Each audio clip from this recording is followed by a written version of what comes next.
Student ये topic last lecture से चल रहा है यानी नेशनलाइजेशन ऑफ बैंक, बैंकों का राष्ट्रीयकरण। इसमें हमने इसकी ये मीनिंग,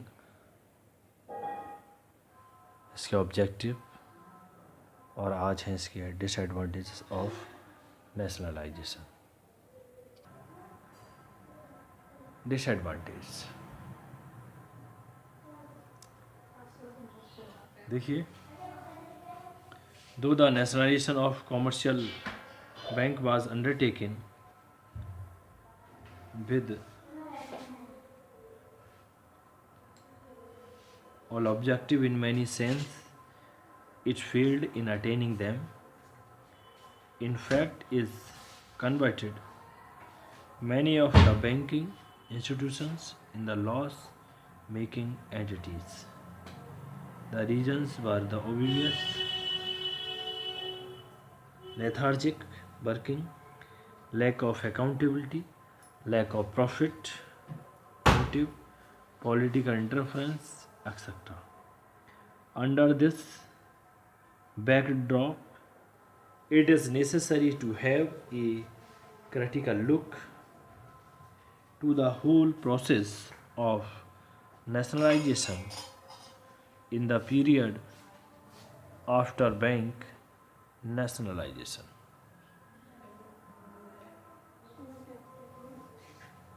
इसके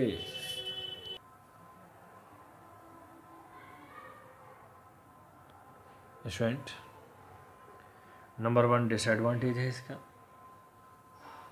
inadequate banking facilities. It means even though banks have spread across the country, still many parts of the country are unbanked, especially in the backward state such as Uttar Pradesh, Madhya Pradesh, northeastern states of India. Number 2, limited resources mobilized and allocated. The resources mobilized after the nationalization is not sufficient if we consider the needs of Indian economy. Sometimes the deposits mobilized are enough, but the resource allocation is not as per the expansion. Number 3, lowered efficiency and profit. After nationalization, bank went in the government sector. Many times political forces pressurized them. Banking was not done on a professional and ethical ground. It resulted into lower efficiency and poor profitability of banks.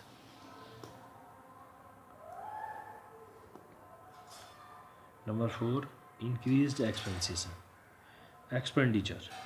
Due to huge expansion in a branch network, large staff administrative expenditure, trade union struggle, etc., bank expenditure incurred to a dangerous level. Last, political and administrative influence. Many public sector banks badly suffered due to the political interference.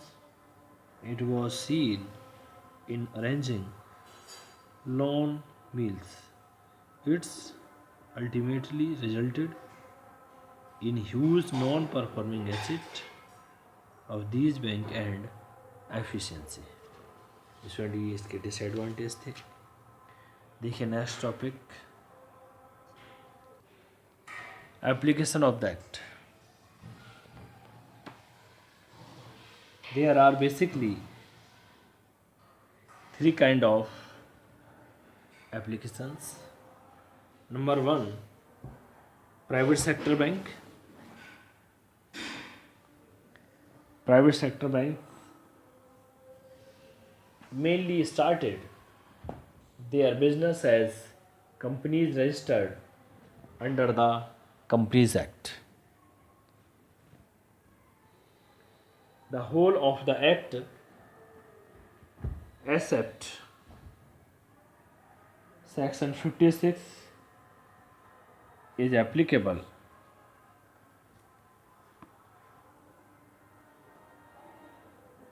to banking companies in the private sector or non nationalized bank.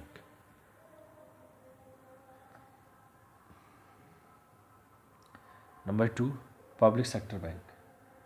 Public sector banks include banks established under a special act passed by the Parliament, the State Bank of India, and its subsidiaries, 19 nationalized bank, regional rural banks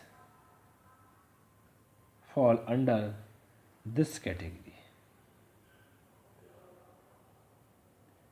Number 3,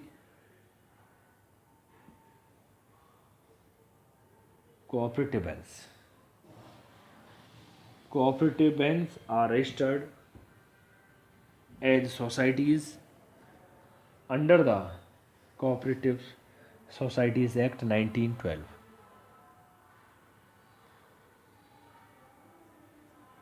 Some point discuss noteworthy regarding application of the Act to cooperative banks, such as the Act applies to all cooperative banks whose paid up capital and reserves are of rupees 1 lakh. Second, the Act applies to all state and central cooperative banks irrespective of their paid up capital and reserves.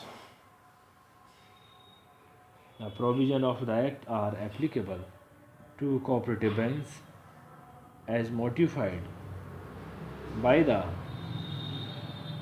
section of 56 of the Act, which rewrites several sections of the Act for their exclusive application to cooperative banks.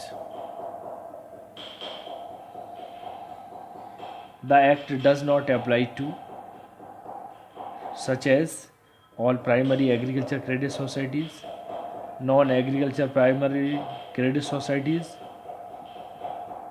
with paid up capital. Student देखिए, अब आते हैं इसके main provision of the banking regulation act 1949. So number 1, definition of banking business. The Banking Regulation Act 1949 defines a banking company under Section 5, subsection C, clause A as a company which transacts the business of banking in India. The term banking has been defined as accepting for the purpose of lending or investment of deposits of money from the public, repayable on demand or otherwise, and withdrawable by the check, draft, and other or otherwise. Number 2, prohibition of trading.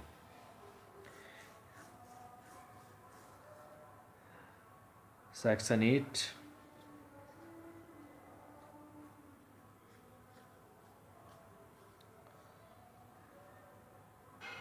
of the Act prohibits a banking company from engaging in any trading business directly or indirectly. No banking company shall directly or indirectly deals in the buying or selling or bartering of goods except in connection with the realization of security given to or held by it, or engage in any trade or buy, sale or barter goods for otherwise than in connection with bills of exchange received for collections or negotiations or with such of its business. Number 3. Requirement as to minimum paid up capital and reserve. Section 11 of the Act lays down certain provisions relating to the minimum paid up capital and reserve of banking companies. It is done mainly to safeguard the interests of the depositors. The minimum paid up capital and reserve requirement vary with the place of business of the banking companies.